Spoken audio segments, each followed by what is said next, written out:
우리 이달의 말씀하겠습니다. 너희 하나님 여호와가 너희 가운데 계시니 너의 하나님 여호와가 너의 가운데 계시니 그는 구원을 베푸실 전능자이시라. 그는 구원을 베푸실 전능자이시라. 그가 너로 말미암아 기쁨을 이기지 못하시며 그가 너로 말미암아 기쁨을 이기지 못하시며 너를 잠잠히 사랑하시며 너를 잠잠히 사랑하시며 너로 말미암아 즐거이 부르며 기뻐하시리라. 너로 말미암아 즐거이 부르며 기뻐하시리라. 스바냐 3장 17절 말씀. 스바냐 3장 17절 말씀. 우리가 기도하겠습니다. 나의 하나님 여호와가 나의 가운데 계신 줄 믿습니다. 나의 하나님 여호와가 나의 가운데 계신 줄 믿습니다. 나에게 구원을 베푸실 전능한 하나님, 나에게 구원을 베푸실 전능한 하나님, 하나님이 나로 말미암아 기쁨을 이기지 못하는 인생을 나로 살게 하옵소서. 하나님이 나로 말미암아 기쁨을 이기지 못하는 인생을 나로 살게 하옵소서. 나를 잠잠히 사랑하는 하나님, 나를 잠잠히 사랑하는 하나님, 하나님이 나로 말미암아 즐거이 노래 부르며 기뻐하는 인생을 나로 살게 하옵소서. 하나님이 나로 말미암아 즐거이 노래 부르며 기뻐하는 인생을 나로 살게 하옵소서. 예수님의 이름으로 기도합니다. 예수님의 이름으로 기도합니다. 하나님이 우리 기도 들어주실 줄 믿습니다. 아멘. 아멘. 감사합니다. 오늘 말씀을 이렇게 시작했습니다. 예수님이 제자들에게 기도를 가르칩니다. 여러 가지 비유를 사용하여 제자들이 기도를 더 잘 알도록 돕습니다. 누가복음 18장 1절에서 8절에 나오는 불의한 재판관과 과부 이야기는 기도에 대한 이해를 돕는 비유입니다. 이 비유는 하나님을 두려워하지 않고 사람을 무시하는 재판관이 어떤 과부의 끈질긴 요구가 성가시고 번거로워 어쩔 수 없이 그녀의 원한을 들어주었다는 내용입니다. 많은 분이 이 비유의 핵심을 끊임없는 기도에 초점을 맞추어 이해합니다. 하나님이 우리의 기도를 들어주실 때까지 과부처럼 끈질기게 기도해야 한다는 것입니다. 재판관이 틈을 보일 때마다 그녀가 찾아가서 자신의 억울함을 호소하는 것처럼 우리도 하나님이 귀찮을 정도로 기도해야 한다는 것입니다. 어떤 분은 과부의 기도를 땡깡 기도라고 부르며 이런 해석을 싫어합니다. 오늘은 불의한 재판관과 과부의 비유를 통하여 우리에게 지금 하시는 하나님의 음성을 듣는 시간을 가지겠습니다. 누가복음 18장은 끈질기게 기도하라는 것으로 우리에게 계속 많은 분들이 해석하고 또 그렇게 받아들입니다. 이건 틀린 거 아니에요. 틀린 거 아닌데 이걸 어떤 분들은 끈질기게 하나님 앞에 뭐 이렇게 기도하라 그러니까 어린아이가 땡깡 놓는 것처럼 그렇게 막 어거지에 서서 원하는 걸 얻어내는 걸로 생각해서 하나님 앞에 무조건 그렇게 매달리면 이루어진다, 이렇게 생각하는 분들이 있는 거죠. 그 부분에 대해서 우리가 이게 진짜 맞는 것인가, 이 생각을 한번 해야 되고, 또 하나는 기도도 배워야 되는 겁니다. 기도도 배워야 되는 겁니다. 그러니까 그냥 기도하는 거 중요하죠. 내 중심으로 기도하는 것도 중요한데 기도가 무엇인지 배울 필요가 있어서 주님은 기도에 대한 설명을 많이 했는데, 오늘은 그 기도 중에 이 불의한 재판관과 과부를 통하여 우리에게 끈질긴 기도, 과연 이게 맞는 것인가, 이 질문을 이제 하는 거예요. 그리고 또 하나는 이걸 통해서 지금 나에게 주시는 하나님 뜻이 무엇인가, 이 내용을 잘 설명하는 것보다 더 중요한 건 이거하고 나와는 무슨 관계가 있는가, 이 시각을 가지고 말씀을 듣는 겁니다. 그 밑에요, 이야기에 등장하는 두 인물, 불의한 재판장과 과부입니다. 먼저 재판장은 어떤 사람인가? 우리 누가복음 18장 2절, 4절, 5절 있습니다. 여러분 읽어볼래요? 시작. 이르시되 어떤 도시에 하나님을 두려워하지 않고 사람을 무시하는 한 재판장이 있는데 그가 얼마 동안 듣지 아니하다가 후에 속으로 생각하되 내가 하나님을 두려워하지 않고 사람을 무시하나 이 과부가 나를 번거롭게 하니 내가 그 원한을 풀어주리라. 그렇지 않으면 늘 와서 나를 괴롭게 하리라 하였느니라. 먼저 생각할 건 이 재판장은 도시에 사는 사람입니다. 도시남이에요. 도시에 사는 사람들이 가지고 있는 특징들이 있습니다. 사람과 사람과의 관계가 별로 중요하지 않습니다. 도시 사람들은 그러니까 시골은 사람과의 사람 관계가 굉장히 중요해서 서로를 이해하려고 노력하는 것들이 있죠. 지금 이제 한국의 시골은 또 이상해져요. 그런데 기본적으로 시골은 서로 사람에 대한 이해력이 있고, 근데 도시는 사람과 사람의 이해력이 없습니다. 지금 애들은 더 심해요. 저희 막내가 고등학교 2학년인데 저는 저희 아파트의 위층도 아래층도 잘 몰라요. 그 옆집도 모르잖아요, 보통. 근데 저 옆집을 아는 게 뭐냐면 옆집 애하고 우리 애하고 나올 때 서로 간에 이러는데 너희 아니? 그러니까 같은 학교 같은 반인데요 이러더라고요. 아, 나 얘 아버지야 이렇게. 근데 그 다음부터 놀라운 거 뭐냐면 보통 같은 반 같은 학년 같은 학교 같은 반이면 이렇게 학교 갈 때 야 같이 가 그리고 갈 거 아니겠어요. 걔도 관심 없고 얘도 관심 없고 내가 이거 보면서 내가 친구인데 같이 안 가? 근데 안 가는데요. 아니 얘들은 뭐지? 이런 생각이 들더. 그러니까 이게 도시라는 곳이 사람과의 관계를 맺는 게 쉽지 않고 그리고 이곳에 살면서 인간에게 정 주는 것도 쉽지 않은 그런 거죠. 그러니까 2000년 전에 여기 이스라엘에도 도시들이 있습니다. 예, 지금 우리처럼 이렇게 뭐 수원시는 한 130만 되잖아요. 그 용인, 화성 이렇게 합치면 굉장히 많지 않습니까? 이런 메가 시티는 아니지만 30만씩, 20만씩 사는 도시가 있는 거예요. 그 당시에도 삭막한 사람들은 삭막했다는 거예요. 이 재판관은 도시에 사는 사람입니다. 그 밑에요. 하나님을 두려워하지 않는 사람입니다. 헬라어로 메 엔트레 포브메노스입니다. 하나님을 경외하지도 존경하지도 두려워하지 않는다는 것입니다. 그것도 항상입니다. 재판하는 사람임에도 앞으로 다가올 하나님의 심판을 대수롭게 여기지 않는 사람입니다. 유대인이 아니라 이방인으로 보입니다. 여러분 이렇게 하나님을 두려워하지 않는다, 하나님을 믿지 않는다 이게 그냥 그런가 보다 이렇게 생각하지만 권력을 가지고 힘을 가진 사람, 특히 이 재판관처럼 누군가를 판단하고 벌 주는 이런 사람들이 하나님을 경외하지 않는다는 건 굉장한 문제를 발생할 수 있습니다. 무슨 뭐가 문제? 하나님이 없으면 내가 기준인 거예요. 내 경향이 기준이고 내 생각이 기준이고 내가 지금까지 배워왔던 지식이 기준인 겁니다. 그래서 이 법을 적용시킬 때 내 경향에 맞춰서 내 지식에 맞춰서 때로는 나에게 유리한 걸 위해서 이 판결을 굽도록도 하는 거죠. 그런데 하나님을 경외하고 하나님을 두려워한다는 건 뭐냐면 잠깐 내가 이렇게 누군가를 판단하는데 저분이 날 판단할 때는 내가 괜찮은가? 이 두려움이 있는 겁니다. 그리고 언젠가 하나님 앞에 내가 심판을 받을 때 너 이렇게 했지 이거 어떡하지? 그래서 하나님을 경외하는 사람이 재판관이 되었을 때는 이 재판에 하나님에 대한 두려움을 가진 사람들, 그러니까 교회 다니는 사람들, 예수 믿는 사람들 이렇게 말하기 어려운 게 교회를 다녀도 하나님을 안 두려워하는 사람들이 있더라는 거죠. 뭐 교회 그냥 취미로 다니는 거지 뭐 하나님이 진짜 있겠어? 문화적으로 다니는 거지 정말 있겠어? 이렇게 생각하는 건 하나님을 경외하는 게 아니에요. 그러니까 하나님을 경외하는 사람은 재판을 할 때도 이 재판하는 것처럼 나도 재판을 받는다는 걸 알고 언젠가 하나님 앞에 쓴다는 걸 아는데 이게 없는 사람은 나는 항상 판단하는 사람이고 나는 항상 벌 주는 사람이에요. 그래서 판사, 검사 이런 사람들 위험한 겁니다. 물론 우리들은 위험한 직업이 없으니까 참 다행이지만 미안합니다. 주일날 2부 예배 때 내가 농담 안 해야죠. 그러니까 판사, 검사 이런 자리가 굉장히 좋은 자리 같지만 하나님을 경외하지 않고 하나님을 두려워하지 않는 사람들은 그 자리에 서 있다는 것 자체가 자기가 엄청난 사람으로 자기 양심 외에는 기준이 없으니 양심은 또 각자가 다르잖아요. 그러니까 이 판단을 하니까 위험한 거죠. 오히려 불행한 겁니다. 그 밑에요.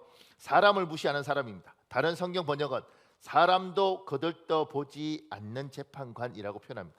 당시 로마 통치하에 있었던 나라에 뇌물을 받고 그릇된 재판을 하거나 약자의 재판을 소홀히 하는 등 부패한 재판관이 많았습니다. 당시 로마 사회잖아요. 특히 로마 사회가 굉장히 부패한 부분이 많이 있는데 그런 부패한 사람들이 많았다는 거죠. 특히 로마 속국으로 가면 이게 더 심해지는 겁니다. 그 밑에요. 재판장은 정의 실현에는 관심이 없는 사람입니다. 그래서 과보의 원한에 무관심합니다. 얼마 동안은 다른 재판 때문에 분주해서 그 기간 동안이란 뜻이 아닙니다. 계속해서 무관심했다는 뜻입니다. 그러던 어느 날 문득 속으로 생각합니다. 재판장은 이해타산 중심으로 계산하는 현실적 사람입니다. 5절 괴롭게 하리라는 헬라어 휴포피아제입니다. 때려 멍들게 하다라는 의미입니다. 재판장의 마음속에서 이런 상황이 지속되면 그 과부 때문에 내 인생이 멍이 들 정도로 괴롭겠구나 하는 생각을 합니다. 그래서 과부의 요청을 들어줍니다. 보세요. 이 재판관은 정의로운 사람 아니에요. 그러니까 하나님을 경외하지 않을 뿐만 아니라 가난하고 약한 사람에 대해서는 사람을 거들떠 보지도 않는 사람이라고 그러잖아요. 그러니까 이런 사람이 한마디로 이런 사람을 뭐라 그래요? 나쁜 놈. 이런 나쁜 놈들이 힘을 가지고 권력을 가졌지 않습니까? 그러니까 힘을 가지고 권력을 가진 이런 나쁜 놈들은 약한 사람을 돕고 정의엔 관심 없어요. 꼭 하나는 뭐냐면 내한테 도움이 되나 안 되나, 내한테 이득이 된다 안 되나, 그게 기준인 거죠. 그런 기준으로 삼다 보니 이런 힘없는 여자, 이런 과부, 이 여자가 뭐 내한테 도움이 되겠나, 무시하는 겁니다. 억울하다 그래도 관심도 없는 거예요. 근데 이 사람이 끈질기게 자기한테 오니 어느 날 마음에 문득 이런 생각이 드는 거죠. 그전에는 뭐 계속 무시하고 있었는데 어느 날 피곤한데 계속 이렇게 하다가 정말 내가 맞아서 얼굴에 멍드는 것처럼 내 인생이 멍이 들겠다. 그러니까 빨리 그냥 이 사람이 원하는 것들 뭐 해달라는 걸 빨리 해결해주고 그 다음에 하는 것이 나한테 훨씬 이득이 되겠다. 이 여자한테 관심 없는 겁니다. 자기가 가만 생각해보니까 너무 피곤하니까 그럼 들어줄게. 요렇게 해서 문제를 풀어주는 이런 나쁜 놈인 거죠. 이런 나쁜 놈이 힘을 가지고 재판하는 그 자리, 하나님을 경외하지 않고 인간을 거들떠 보지도 않는 이런 나쁜 놈, 이 사람을 지금 불의한 재판관이라고 이야기하는 거예요. 우리 그 밑에요. 과부는 어떤 사람인가? 누가복음 18장 3절 5절 있습니다. 여러분 읽어보세요. 시작. 그 도시에 한 과부가 있어 자주 그에게 가서 내 원수에 대한 나의 원한을 풀어주소서 하되 이 과부가 나를 번거롭게 하니 내가 그 원한을 풀어주리라. 그렇지 않으면 늘 와서 나를 괴롭게 하리라. 여기에 과부가 등장합니다. 한 여자가 등장하는데 이 사람은 어떤 사람이냐면 도시에 사는 과부입니다. 그런데 그 도시는 불의한 재판장이 재판하는 도시입니다. 참 어려운 곳에 태어나서 사는 여자분인 거죠. 그러니까 불의한 사람이 재판하는 재판하는 그런 도시, 그들이 권력을 잡고 있는 곳에 가난하고 힘없는 사람은 참 불쌍합니다. 참고로 그러니까 여러분과 저는 이렇게 대통령, 국회의원 뭐 이런 사람들을 위해서 방련히 기도해야 됩니다. 그러니까 정치 여당, 야당 뭐 이런 정치적인 거 말고 나쁜 놈들이 대통령이 되고 재판관이 되고 이러면 국회의원이 되면 우리가 불행하기 때문에 이들을 위해서 하나님 좋은 대통령, 좋은 국회의원, 좋은 시장 우리에게 주십시오. 이게 여러분과 제가 사는 길입니다. 그리고 제가 정치하는 분한테 그 말은 참 인상이 남더라고요. 목사님, 우리가 이렇게 선거 기간 동안 이렇게 명함 돌리면서 이렇게 하면 사람들이 우리한테 어떻게 하는 줄 아십니까? 이렇게 식당 가서 기호 1번입니다. 또 기호 2번입니다. 이렇게 하면 그거 술 한잔 먹고 술 먹는데 분위기 깬다고 이러면서 평소 때는 우리한테 눈도 못 뜨던 사람이 선거 기간만은 자기 명함 찢으면서 에이 이렇게 해서 모욕감을 준다는 거죠. 그러니까 자기가 국회의원인데 그렇게 모욕을 당하고 마음속에 무슨 생각이 드냐면 자기들도 상처받는다는 거죠. 내가 지금 이 선거 기간 동안에 이렇게 내가 이 더럽고 내가 이렇게 참지만 감히 내한테 얼굴도 못 드는 게 내가 국회의원 되고 나면 너 같은 건 내가 진짜 이렇게 생각한다는 거예요. 그러니까 목사님 상처 주면 안 됩니다. 제가 어떻게 하면 돼요? 그러면 그렇게 할 때 손이라 잡고 꼭 국회의원 되셔서 우리 같은 사람들 꼭 기억해 달라고 도와달라고 그렇게 해야지 이 사람들이 나중에 국회의원이 되든 시장이 되든 이러면 그래도 저 사람들이 참 내가 진짜 바닥까지 가서 이렇게 할 때 좀 그런 부분에 대한 부담을 가지고 그래도 좀 더 선하려고 하는데 그들에게 상처 주면 그 상처 준 것만큼 훨씬 몇 배로 받습니다. 이렇게 이야기를 제가 이렇게 의원한테 직접 들었어요. 그래서 제가 그래서 선거 때 와서 돌리면서 그러면 내가 이러고 싶은데 안 와. 근데 그러니까 그게 이 나쁜 불의한 재판관이 통치하는 이런 도시에 사는 이 과부는 얼마나 불행할까? 그건 이 과부만 불행한 게 아니라 좋지 않은 대통령이나 좋지 않은 시장 뭐 이런 분들이 우리 위에 있으면 여러분도 저도 이 과부처럼 불쌍한 거예요. 그래서 기독교인들은 나라를 사랑하고 어느 정당을 사랑하고 이건 여러분이 결정하시는 거고, 나라를 사랑하고 누가 대통령이 됐든 누가 국회의원이 됐든 하나님 좋은 사람들 세워주시고 그 사람들이 좀 잘해서 우리에게 평강을 주십시오. 이 기도, 나라와 민족을 위한 기도는 꼭 해야 됩니다. 아멘. 그래야 우리가 삽니다. 예. 참고로 교회 안에서는 정치 이야기하지 마시고 우리 교회는 파가 너무 많아. 그러니까 그 교회 안에서 정치 이야기하지 마시고 그건 여러분 개인의 취향이고, 근데 분명히 방향은 나라와 민족을 위하여, 그 다음에 국정을 운영하는 사람들을 위해서 우리는 응원하고 기도해야 된다. 그 밑에요, 원한 있는 과부입니다. 원한을 가슴에만 묻어두는 사람이 아니라 현실에서 원한을 해결하려는 의지가 있는 사람입니다. 그래서 자주 재판장을 찾아갑니다. 그리고 풀어주소서라고 호소합니다. 굉장한 의지의 여자예요. 나의 원한을 풀어주소서는 무조건 나의 편을 달라는 뜻이 아닙니다. 나의 복수나 한풀이가 아닙니다. 재판장에게 시시비비를 가려 공평하게 재판해 달라는 것입니다. 과부는 법원 재판장에서도 당당할 만큼 열심히 살았고 정의롭게 산 사람입니다. 여러분과 요걸 착각하면 안 되는 게, 끈질기게 기도하면 하나님이 들어주신다, 이렇게 요 본문을 해석하다 보니까 요게 이제 과하니까 어떻게 되냐면 땡깡하는 기도를 하나님께 드려서 의거지로 내가 원하는 거 얻어낸다, 이렇게 가는 거예요. 그런데 지금 이 과부는 무조건 내 편 들어주세요, 무조건 나 하나님 믿으니까 내 편, 이런 것처럼 기도하는 사람이 아니에요. 여기는 이 여자는 이 불의한 재판관한테 요구하는 게 뭐냐면 재판을 제대로 해달라는 거죠. 내가 잘못했으면 내가 벌 받을 텐데, 내가 열심히 살았고 부지런히 살았고 내가 정말 최선을 다해 살았는데 너무 억울하고 원통하다는 거죠. 한이 맺힌다는 거예요. 그러니까 제대로 판단해달라는 거예요. 내가 잘못했으면 내가 대가를 치르겠다. 그런데 이 재판 자체가 너무 불의하고 지금 이 상황이 너무 억울하니까 제대로 된 재판을 해달라 이거예요. 그러니까 자기는 제대로 열심히 산 거죠. 그러니까 여러분과 제가 기도할 때도 기독교는 제대로 살아야 되는 겁니다. 하나님, 너무 억울하고 원통합니다. 하나님, 제가 어떻게 살아온지 아시지 않습니까? 하나님, 나를 불쌍히 여겨 주십시오. 내 억울함을 신원해 주십시오. 이렇게 기도할 때 그럴 만큼 열심히 살고 부지런히 살고 바르게 살아야 되는 거예요. 근데 우리들은 하나님은 우리 아버지잖아요. 무조건 하나님, 나는 무조건 하나님 내 편 들어야 돼요. 네가 참 못되지. 그건 상관없고요. 무조건 하나님 내 편. 이렇게 가면 이게 땡깡 기도가 되는 거예요. 그러니까 예수 믿는 사람은 잘 살아야 되는 거죠. 다 부족하죠. 실수도 하고 잘못도 하고. 그러니까 그게 우리의 연약함이죠. 그럼에도 불구하고 최선을 다해서 살았을 때 하나님 앞에 할 말이 있는 거예요. 하나님, 아시잖아요, 제 인생. 제가 부족하지만 최선을 다했잖아요, 하나님. 근데 너무 억울해요. 너무 원통해요. 하나님, 나 진짜 불쌍히 여주십시오. 이렇게 이야기해야 되는 거죠. 이 여인이 그렇게 재판관한테, 그 불의한 재판관임에도 불구하고 이 사람한테 매달릴 수 있었던 건 그는 정말 열심히 살았던 겁니다. 그러니까 제대로만 판단해주면 내가 이길 수 있고, 제대로만 판단해주면 나는 내 이 억울함을 씻을 수 있다고 생각했기 때문에 그렇게 한 거예요.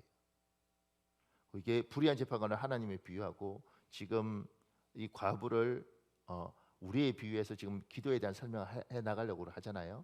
그러니까 여러분이 기도하는 사람으로서 여러분의 인생을 제대로 살아라. 그러지 않고 하나님 앞에 무조건 내 편 달라고 하는 순간 우리 하나님이 굉장히 민망해지신다. 사랑하는 여러분, 여러분과 제가 예수 믿잖아요.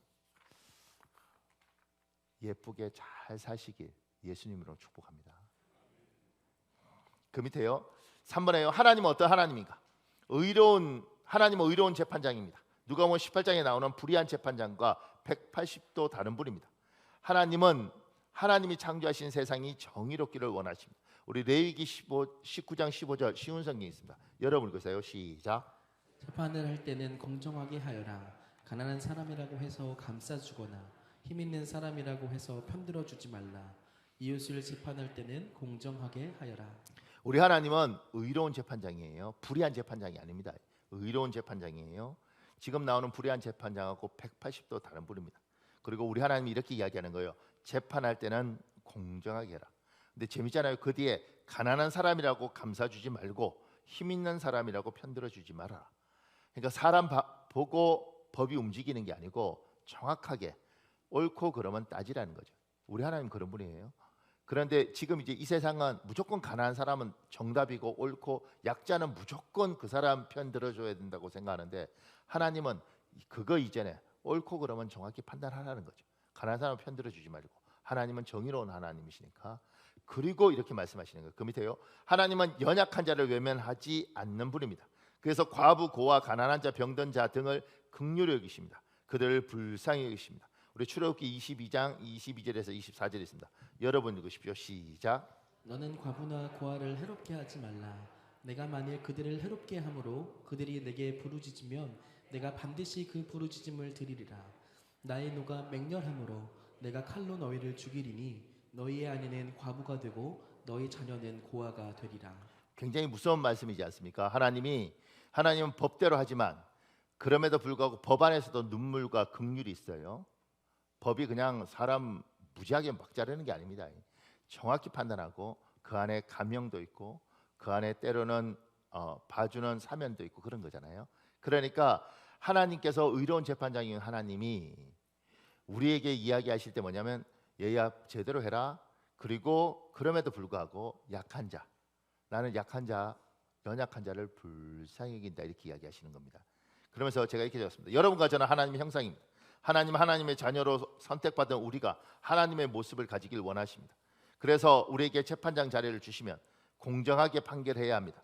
과부와 고아를 도울 능력을 주시면 연약한 자를 불쌍히 여겨야 합니다. 너무나 당연한 이야기잖아요. 여러분 이스라엘 사람들 인사할 때 샬롬 이렇게 인사합니다. 뭐 안녕하세요 이렇게 할 때 꼭 샬롬 말고 다른 말도 있는데 샬롬이라고 인사하는 건 그 샬롬은 어떤 거냐면 하나님이 세상을 만드시고 보실 때 보시기에 힘이 좋았더라. 요게 히브리어로 원래 이게 토브거든요. 그런데 그 상황을 우리는 샬롬의 상황이라 그래요. 하나님이 만드셔서 물고기는 물에 있고 그 다음에 짐승들은 산에서 잘 살고 그 다음에 새는 하늘을 나르는 이 상황이 샬롬인 겁니다. 새가 물속에 들어가 있고 그 다음에 물고기가 나무에 걸려 있고 이게 샬롬이 아니란 말입니다. 그러니까 하나님이 세상을 만드시고 보시기에 좋았더라 이게 샬롬이라고요.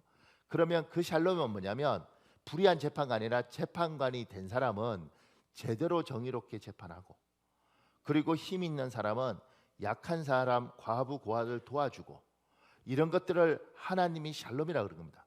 얘야 내가 너에게 좋은 자리를 줬잖니? 그 좋은 자리를 준 이유는 너 혼자 잘 먹고 잘 살라고 준 게 아니라 그 좋은 자리에서 내가 원하는 재판관은 재판을 공평하게 하고 억울한 사람이 없도록 하는 것. 얘야 내가 그래서 너에게 그 자리를 줬다. 내가 너에게 네가 먹을 것보다 훨씬 많은 물질을 준 것. 네 혼자 100끼 먹어라. 네 혼자 100명분 먹어라. 이게 아니고 네가 그렇게 있으면 네 옆에 약하고 가난한 자에게 너는 100인분을 가지고 있으니 네 혼자는 1인분만 먹으면 되니까 나머지를 적절하게 나눠줘라. 이런 거다. 그래서 예수 믿는 사람들은 세상 사람들은 하나님을 경외하지 않으니까 불의한 재판관처럼 권력이 있으면 자기를 위해서 쓰는 거예요. 근데 우리는 하나님이 내 실력과 내 능력에 비해서 너무 좋은 자리, 높은 자리를 주시고 하나님이 내 노력하는 것보다 훨씬 많은 물질이나 능력을 주시면 이걸 가지고 어떻게 그러면 약한 자를 돕고 하나님이 이 자리를 주신 것을 내가 어떻게 잘해서 샬롬을 만들까를 고민을 하는 겁니다. 그래서 여러분들 중에 혹여 하나님이 자리를 높이 올려뒀다가 때로는 뺏어버린 사람이 있습니다. 왜냐하면 높은 자리를 줬는데 그 자리에서 자기 자신만을 위해서 사니 네가 이 자리에 있는 건 너만을 위해서 하는데 이게 샬롬이 안 되겠다. 왜냐하면 내가 그 자리를 준 건 약한 사람을 돌보라고 주었는데 너에게는 이 자리가 필요 없겠다. 그래서 하나님이 줬다가 뺏어버리시는 겁니다. 물질도 똑같습니다. 하나님이 돈을 줘보시면 그걸 잘 쓰는 사람들이 있습니다. 이렇게. 그래서 그 주위가 다 풍성하면 하나님이 부어주시죠. 계속.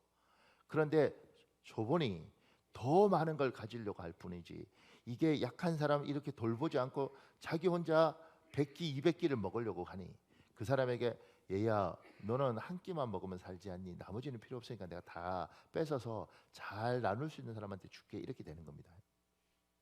그래서 예수 믿는 사람들은 하나님이 우리에게 좋은 자리, 위치를 주시고 우리에게 하나님이 많은 걸 주시면 그게 지식이든 능력이든 돈이든 그러면 이걸 가지고 이런 불의한 재판관처럼 사는 것이 아니라 어떻게 하면 이런 과부나 이런 사람을 도울까를 생각을 해야 되는 거예요.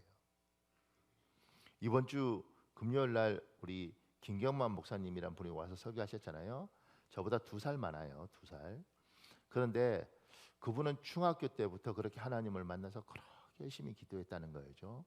그렇게 열심히 기도해서 85년부터 목회해서 지금까지 개척교회 이렇게 하시면서 올해 처음 이제 목회하시면서 교회 하시면서 자기 일을 하셔야지 가정을 꾸릴 수 있는 거예요. 근데 올해 처음 이제는 목회만 목사님 하세요. 그래서 돈 벌러 안 나갔다는 거예요. 저보다 2살 많고 85년부터 신학을 해서 그렇게 쭉 오셨어요. 그러면 중학교 때 기도하셨잖아요. 제가 목사 치고는 열심히 기도했다고 생각했는데 저는 22살 때부터 기도했단 말이에요. 그러니까 이분하고 나이도 이분이 2살 많은데다 중학교 때도 했고 저는 이제 대학생 때부터 했으니까 차이도 있을 거 아니겠어요? 그런데 이분은 평생 그렇게 하다가 이제 올해 처음 투잡 뛰고 목회하셔요. 그럼 저는 제가 그 철야 예배 마치고 무슨 생각이 드냐면 같은 목사인데 이분이 노력한 거하고 제가 노력한 거하고 비교하면서 처음으로 내가 이분에 비해서 노력을 덜 했는데 너무 가분하게 받았다. 이런 생각이 드는 거죠. 그러면 질문하는 겁니다. 왜 나한테 이렇게 많은 걸 주셨을까? 결국은 나한테 많은 걸 주셨으면 이 힘을 가지고 누군가를 돕고 누군가의 힘이 되고 내 가진 지위에서 하나님의 영광을 위해서 샬롬을 만들기 위해서 노력을 해야 된다는 거예요. 근데 그렇게 살지 않고 나만을 위해서 살면 하나님께서 너한테는 그게 필요 없지 않겠니? 왜냐하면 나는 그걸 그렇게 쓰라고 준 게 아니니까. 그래서 하나님이 가져가시는 겁니다.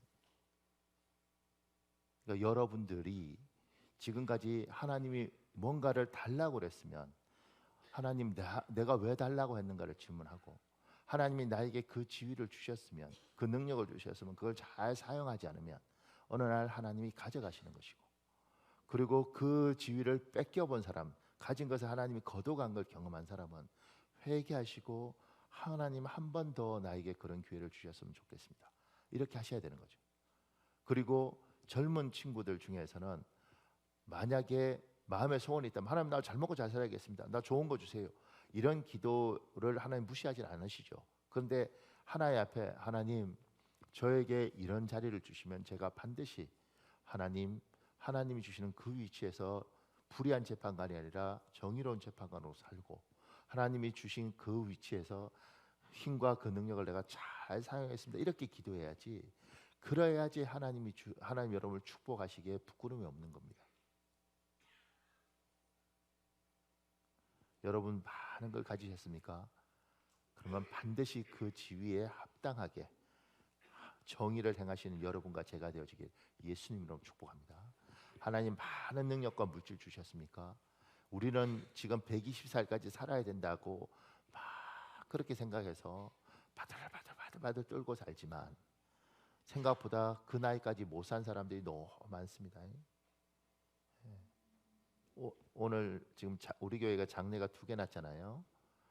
장례가 두 군데가 났단 말이에요. 2군데가 났는데 그래서 이제 오늘 뭐 오후 2시면 이쪽에 입관 예배하고 4시는 이쪽에 입관 예배하고 근데 한 분은 지금 84세 한 분은 75세 두 분 다 남자분들인데 요 나이로 돌아가신 거예요. 그리고 2분 다 이제 우리가 웬만하면 좀 같이 가주자 이렇게 한 건 자식들이 안 믿어요. 왜냐면 이분들이 늦게 믿었기 때문에. 그래서 가서 교인들은 이렇게 하는가 보다. 이런 걸 이제 부조하고 이게 다 부담스러우니까 부조하지 말고 그냥 가서 같이 예배 드려주는 것만 해도 힘이라고요. 저번에 우리 교회 집사님 남편 돌아가셨을 때 그 믿지 않는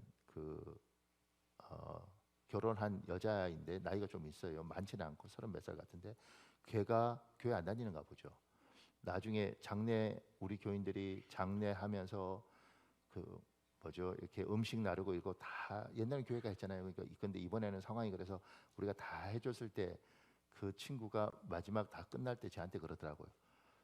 목사님, 저는 교회가 이렇게 따뜻한 곳인지 몰랐어요. 이러더라고요. 왜냐면 요새는 상조회가 다 하잖아요. 근데 뭐 친한 집사들이 가서 막 이렇게 음식 날라주고 이렇게 장례 다 해주니 이 아이가 똘똘한 여자애 같더라고요. 다 지켜보고 교회에 대해서 굉장히 부정적이었던 것 같은데 저한테 참 교회가 참 이런 거 처음 봤다는 걸 이런 줄 몰랐다는 거예요. 교회가. 그러니까 너무 잘하려고 그러면 안 되고요. 내가 할 수 있는 것을 그냥 하는 거죠. 내가 그래도 내가 건강하고 내가 힘이 있으면 누군가를 돕는 겁니다. 그리고 그것이 때로는 제가 만났던 목사 중에 그 목사의 말이 참 기억이 남아요. 뭐라고 이야기하면 저한테 목사님 필요하실 때 저 부르세요. 그래서요. 제가 왜 목사님 불러요? 목사님 시키세요. 부르세요. 제가 돈 없고 가난한 목사지만 몸은 건강합니다. 제가 몸으로 도울 일 있으면 목사님 반드시 돕겠습니다. 저 부르세요. 그래서 안 불러. 왜냐하면 나중에 나보고 몸으로 하라고 하면 난 자신이 없어서 난 안 불러요. 그런데 그 친구 이야기를 들으면서 생각을 하게 되더라고요. 저는 우리 성도들 중에도 과도하게 친절하고 과도하게 하는 사람들은 반드시 뭘 못합니다. 저도 그런 스타일인데 뭐 이것도 해주고 이것도 해주고 이게 그러니까 짓눌려서 어떻게 못하는 겁니다. 그런데 그냥 요것만 해도 그게 어디야? 내가 가서 인사 한번 해주는 게 어디야? 아유 내가 가서 그냥 자리 지켜주는 게 어디야? 이런 생각을 가져야 되는 겁니다. 제가 해보니까 조그만 것도 고마움을 아는 사람이 있고 말해줘도 고마움 모르는 사람이 있어요. 제가 작은 걸 해줘도 고마움을 아는 사람은 내가 작은 걸 하면서 도와줄 생각을 가지고 사니까 그렇게 하면 이 사람하고 계속 관계를 맺으면 되고 고마움을 모르는 사람은 한번 해보고 뭐 이렇게 하면 이 사람은 상대하지 않으면 돼요. 왜냐하면 고마움을 모르는 사람이니까 아예 그러고 많은 굳이 이 사람한테 인정받을 필요가 있겠냐고 직장생활 하면 몰라도 그래서 제가 목사님들한테도 밥을 이렇게 사보면 목사님 그냥 우리 뭐 이 돼지국밥 순대국밥이나 하나 먹어 이렇게 해서 9,000짜리 사줘도 아 목사님 너무 고마워 그럼 제가 아 목사님 더 좋은 거 못 사줘서 미안해 이런 막 고마워하는 목사 있어요. 걔는 다음에도 얻어 먹는 거예요. 근데 뭐 이렇게 순대국밥 하면 목사님은 뭐 돈도 많은데 큰 교회 목사님이 뭐 순대국밥 사준다고 그래도 뭐 1년에 한 번 한우 먹는데 그거 나도 못 먹어. 그러니까 제가 이제 그거 보면서 무슨 생각이냐면 아 얘는 사주면 안 되겠다. 제가요 어떤 목사님이 자기 생일인데 외롭다 그래서 제가 아 목사님 그러면 제가 밥 살게요. 그래서 그 생일날 여기 유명한 매운탕집 가서 뭐죠 이렇게 뭐 매기 매운탕 해서 이렇게 막 했다고요. 근데 막 먹으면서 그러더라고. 그 집은 이제 수제비가 맛있어. 수제비 떼주는데 먹으면서 그러더라고. 아, 나 어렸을 때 가난하게 자라서 아 수제비 싫어하는데 나 수제비 못 먹는데. 참. 내가 지 생일날 내가 불러서 내 딸아는 비싼 거 사주면서 뭐 수제비 막 이래서 내가 뭐라고 하지? 아 목사님 미안해요. 그럼 진작 말을 하지. 아 괜찮아 막 이러더라고. 내가 내 돈으로 사주고 미안하다고 그러고 뭐 괜찮다고 지가 그러고 나 참나 내가 왜 그렇게 살아야 되지? 예. 인생 살면서 내가 희한한 사람들 겪어요. 그러니까 살면서 그 생각이 들더라고. 고마움을 아는 사람이 있고 작은 거 베풀어도 너무 그 사람하고 살면 되지.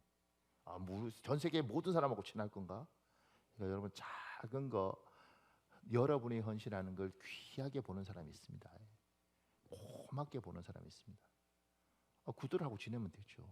그리고 내가 무리하게 해주면 반드시 다음에 해줄 힘이 없어요. 그러니까 작은 거 그냥 너무 많은 생각하지 말고 작은 거 그냥 그렇게 하는 겁니다.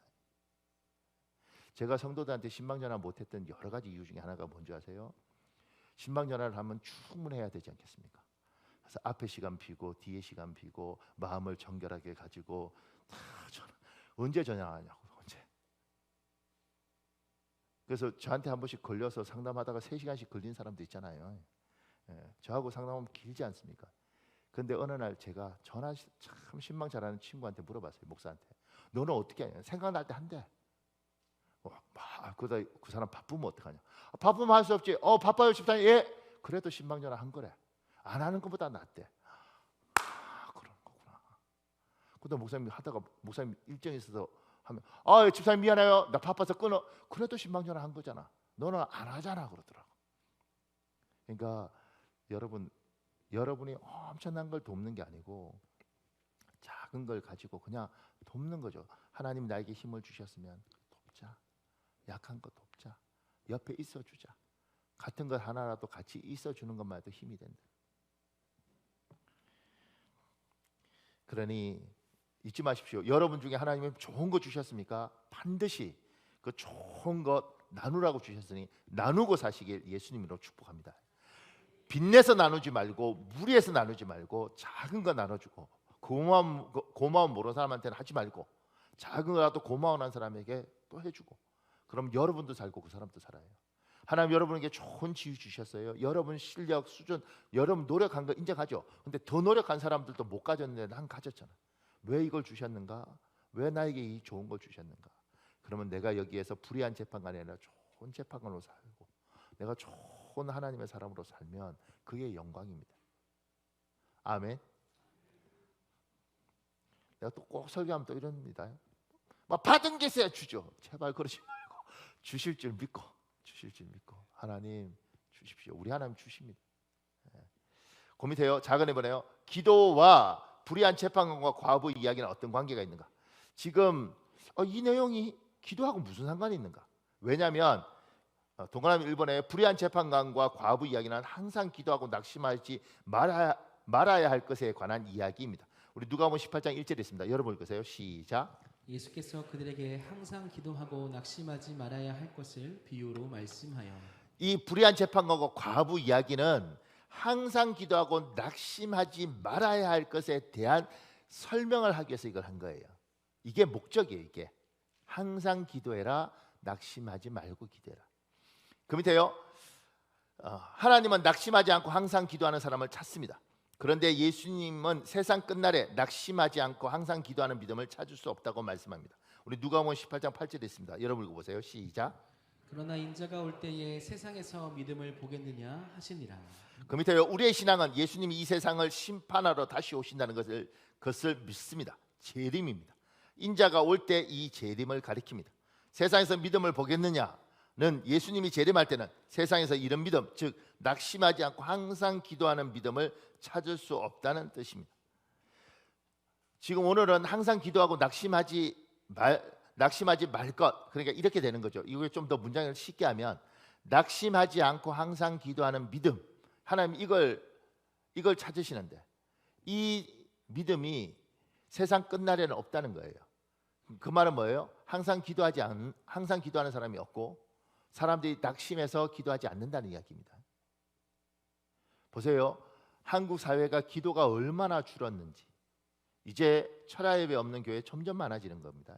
철야 예배가 짧습니다.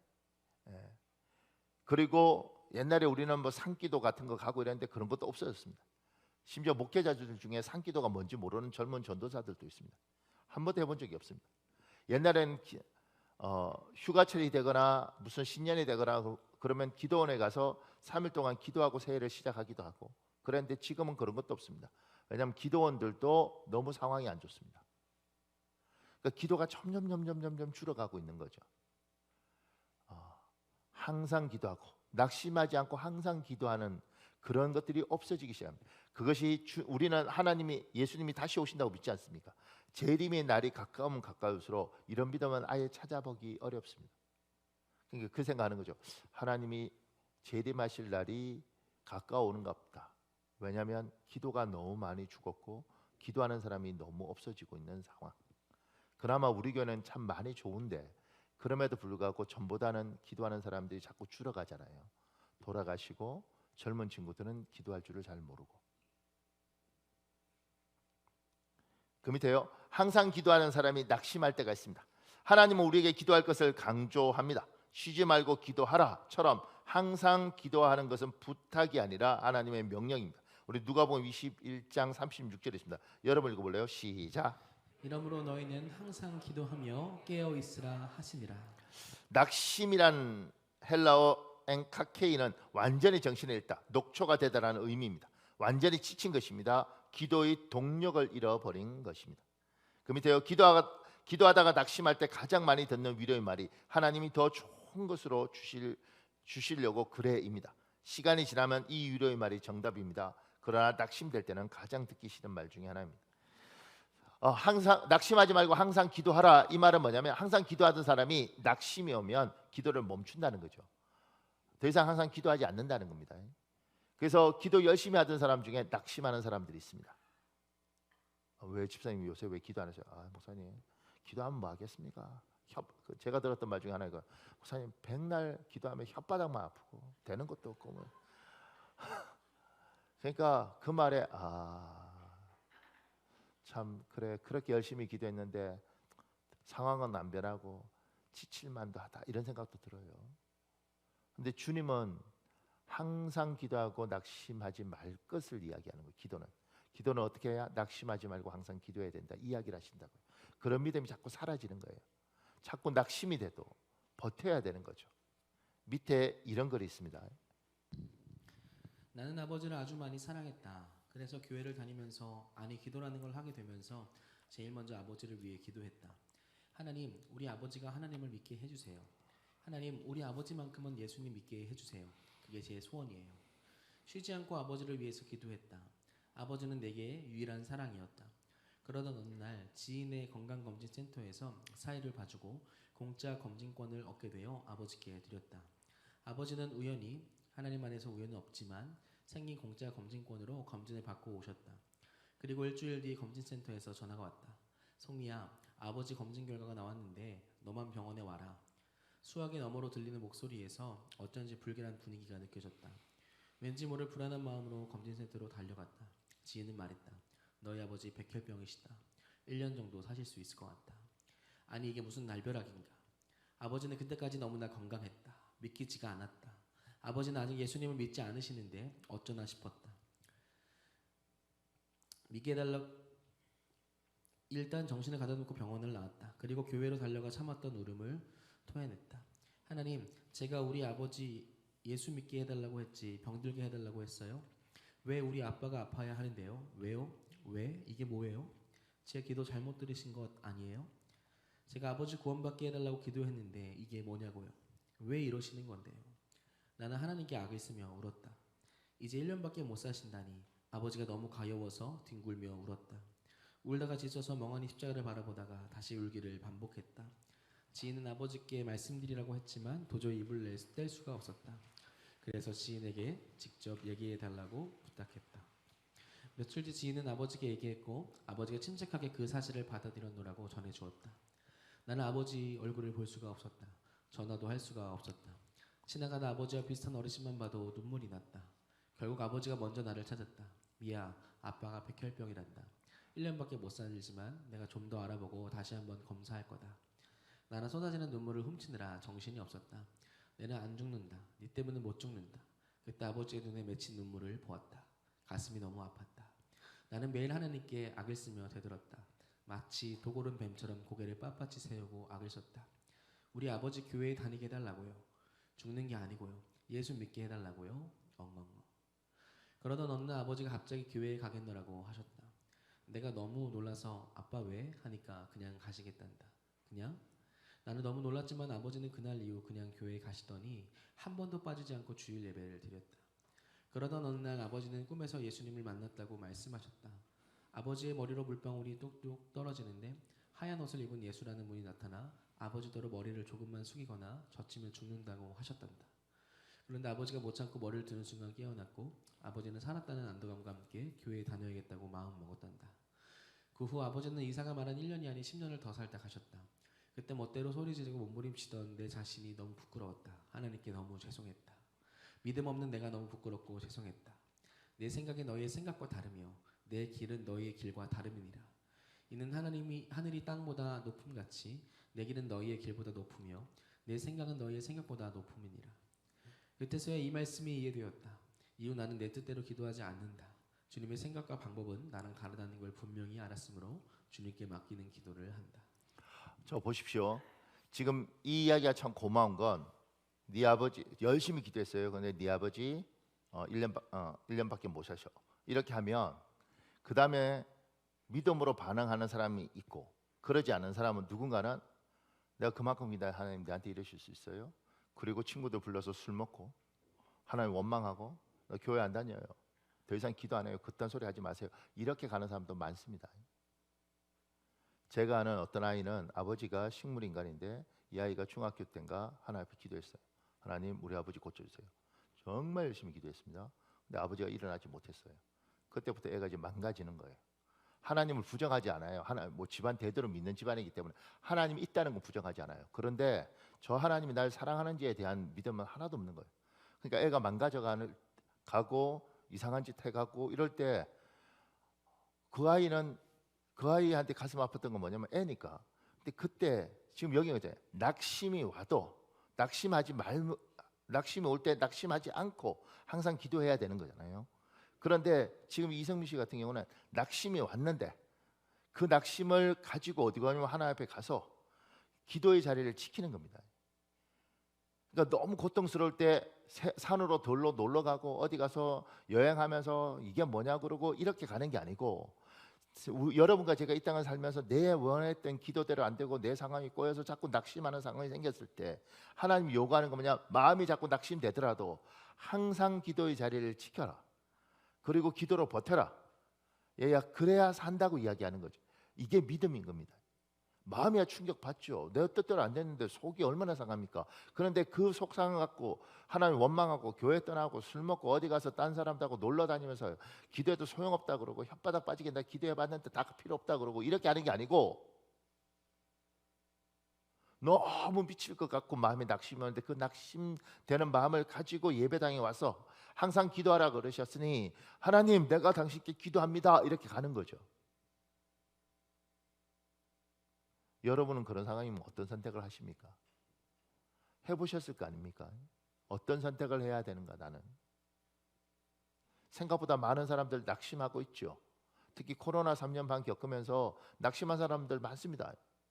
왜냐하면 기도했는데도 우리 어머니 아버지 세상 떠나고, 심지어 그렇게 능력 많다는 목사님도 코로나 걸려서 세상 떠나고, 믿으나 안 믿으나 그게 기도 하나 안 하나, 그런데 굳이 기도할 필요가 뭐냐 이런 마음들이 드는 거죠. 낙심이 되는 거예요. 그러니까 사람 마음이 속이 상한데 제가 여러분에게 요구하고 싶은 건 낙심이 되더라도 그 낙심한 마음을 가지고 하나님 앞에 와서 기도해라. 낙심되었을 때 기도를 포기하지 말고 항상 기도해라. 어렵더라도. 목사님 왜? 어차피 기도 안 들어주는데 왜? 이렇게 질문할 수 있죠. 조금만 더요. 그 밑에요. 기도의 능력을 의심하지 마십시오. 하나님은 우리의 기도를 다 듣고 계십니다. 우리 누가복음 18장 6절 8절에 있습니다. 여러분 읽으세요. 시작. 주께서 또 이르시되 불의한 재판장이 말한 것을 들으라. 하물며 하나님께서 그 밤낮 부르짖는 택하신 자들의 원한을 풀어주지 아니하시겠느냐. 그들에게 오래 참으시겠느냐. 내가 너희에게 이르노니 속히 그 원한을 풀어주시리라. 하나님이 이야기하는 게 뭐냐면 마음이 낙심될 때 기도하면 뭐해? 이럴 때 하나님 이야기하시잖아요.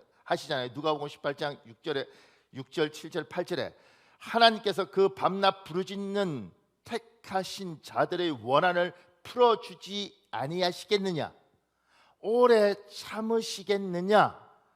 8절에 속히 그 원한을 풀어주시리라 이렇게 이야기하는 거예요. 이게 믿음입니다. 믿음. 마음이 낙심되더라도 우리 하나님에 대한 믿음. 저분은 우리 하나님은 나를 기억하실 거야. 그분은 절대 나를 실망시키지 않을 거야. 내가 원하고 내가 이렇게 속이 상해도 내가 저분 붙들면 내 뜻대로 안 되더라도 반드시 저분이 좋은 걸 주실 거야. 저분에 대한 믿음, 저분에 대한 신뢰.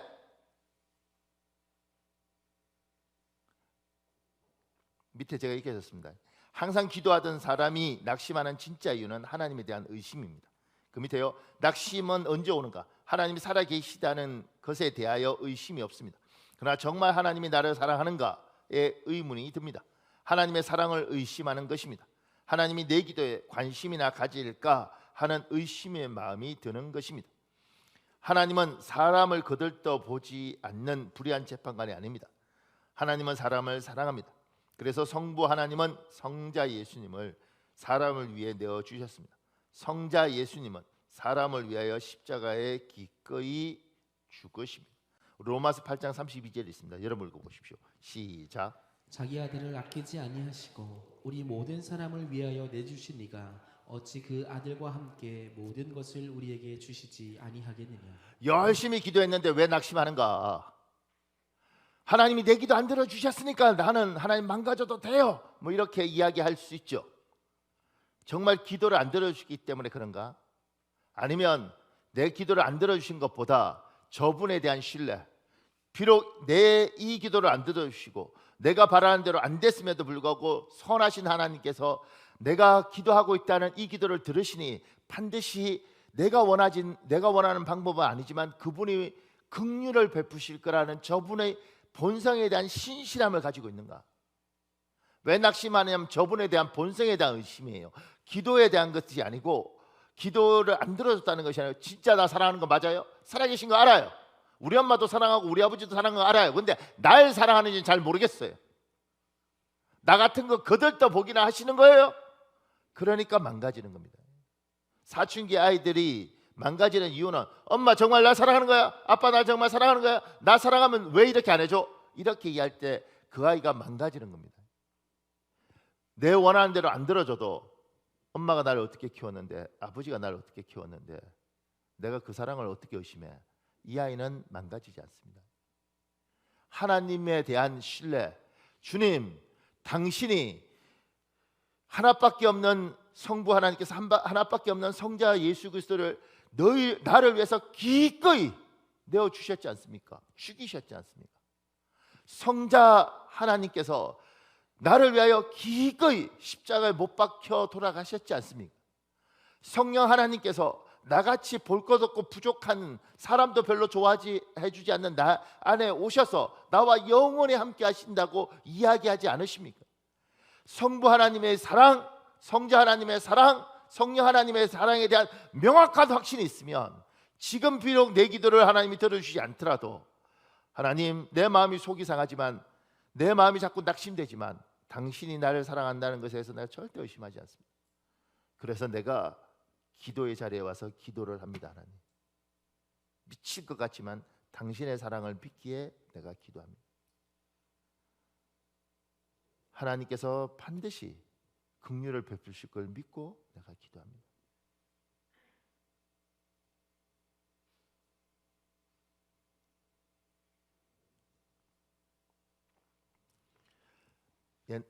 전에 우리가 이렇게 추수감사 헌금 나오면 베이비 박스 갖다 줬잖아요.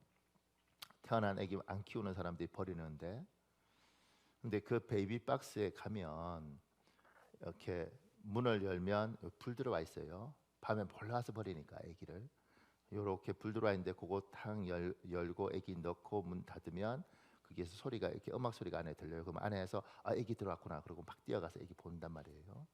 근데 버리기 전에 그 박스 문 열 때 그 입구에 위에 조그맣게 성경 구절이 적혀 있습니다. 시편 27편 10절 이렇게 돼 있어요. 내 부모는 나를 버렸으나 여호와는 나를 영접하시리니. 제가 그거 보는데 막 미칠 것 같아요. 저는 성경에 그런 구절이 있는 것도 10여 년 전에 거기 가서 처음 봤어요. 왜 성경을 그만큼 읽었는데도 눈에 안 들어왔을까요? 근데 그 베이비피스 앞에 내 친부모는 나를 버렸지만 여호와께서 나를 영접하리라. 그 아기의 그 소리 같다는 생각이 들더라고요. 이 아이가 저 성경 구절을 말하는 것 같아요.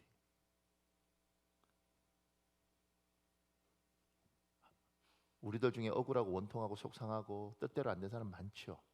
내가 바라는 대로. 그럼에도 불구하고 우리가 왜 예배를 오고, 왜 와서 낙심하지 않고 그래도 예배를 드리고 하나님께 기도하는가? 하나님, 당신이 날 사랑한다는 건 절대 의심하지 않습니다.